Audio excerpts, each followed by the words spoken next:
Jonesy and Amanda. Jam Nation. It's been a horror week for residents of the northern New South Wales and mid-north coast. Once again, covered with huge downpours, deadly floods. 3 people have died. 50,000 have been left isolated. Mm-hmm. SES has carried out 177 flood rescues across the state. 153 warnings are in place. 40 of those are at emergency level. Jeepers. Yeah. An old mate of mine, Paul Stanley, not Paul Stanley from KISS, who is a close personal friend of mine, by the way. Jonesy, yeah, personal friend. But Paul Stanley, we shared the radio together when we worked in Muswellbrook. Paul lives in Taree. In 2022, he was inundated and his house was flooded. We're catching up with him right now. Hello, Paul. Oh, hello, Amanda, Jonesy. Nice to hear your golden voices. That's all right, mate. How you going going? for you? Putting a smile on my dial while we watch the carnage around here, the devastation. Yeah, it's horrible. You poor thing, Paul. So what's the state for, let's start with you, with your house? Mine went halfway up into the house where I am, and it's never been flooded ever before. It was always flood-proof, but this one's been unprecedented with the height of the flood. You know, it got up to 6.45 metres.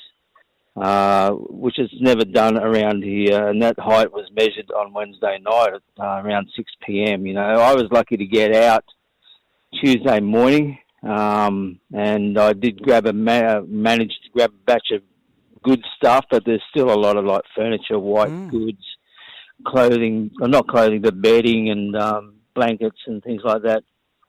And what happens is everything swirls around inside your homes.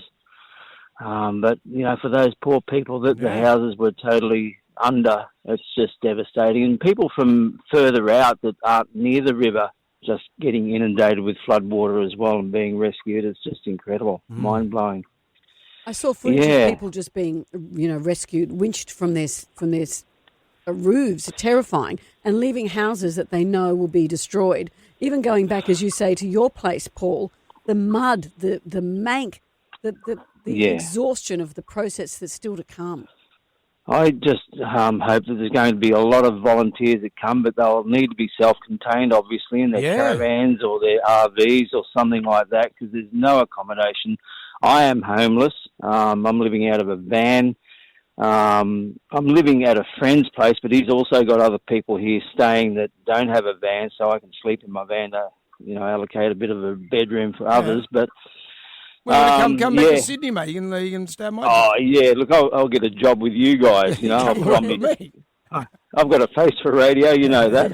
We could do the cross-country Ford secret sound again. But Paul, what are people doing? What are people doing for food? I mean, obviously trucks aren't going to the shops. What's happening? No, I don't know. I'm kind of stuck in a bit of a bubble. So when I say that, I don't know what's going on a lot, only what I read on the internet. And some shops have had food, but I don't know how that's going to evolve, honestly, because this whole town, Wingham, Old Bar, all those surrounding areas, they're all just blocked and you can't get to them at all, and it will be days. And I was reading this morning on Google Maps, when I press on the X on the Taree Bridge, it says it's not going to open until August, and I'm thinking, what the hell? Wow. You know, I can't imagine. Maybe they're just covering their butt to start with. Yeah.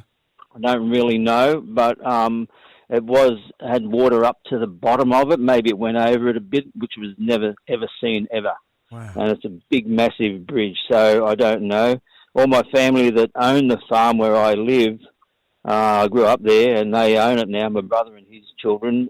They can't get to town. They've got to come into town to go to the farm. They're out at Old Bar and Wallaby Point. So I don't know what's going to happen. Right. And obviously so many people that... it's just devastating. I think the government are sending assistance. I would like to hope so, in the form of volunteers and the Defence Force and whatever else. I would really hope that. Well, the government, Minzy is on it. Chris Minns is on the case, and I don't think you guys are by yourselves at the moment. But just as the rain comes down, I guess you've got to stay dry, mate. Yeah, and look, there's no power for days. You know, in our areas, our pumps that pump water, you know, they're all gone. Food in the fridge will be off. We've got to throw out so much stuff, and we need people to help us, and we've got to get in early to clean the mud and the walls and whatever we can and get all the stuff out before it goes dry, hard, and starts to stink internally in the house. It's a nightmare. It's horrific. Sleepless nights at the moment. We're thinking of you, mate. Thank you. Appreciate it. And I hope this little spiel might tell people to grab their caravans or their RVs and get those gumboots on and lend a help. This is what Australians do. They help. They come out of the woodwork and they help. And, we need food as well, I'm sure. There'll be a lot of fresh food that won't be available. Good on you, mate. Thank you, Paul. Thank you for sharing. Good to talk to you again. Oh, I love chatting to you, Jonesy. You know that. Look after yourself. Yeah. You too. Thanks, mate. There you go. Thanks. Paul Stanley in Taree, reporting live as it happens. But to have flooded as well before and then to have it again, And the people that get rescued say, at least I've got my life, but then the rest of it. I saw an SES worker whose children had to be rescued. She was out there volunteering for others, and then she was finally reunited with her own children. There's so many heartbreaking stories. The weather forecast, rain is expected to ease and clear from the state on Saturday, but the flooding, of course, will linger.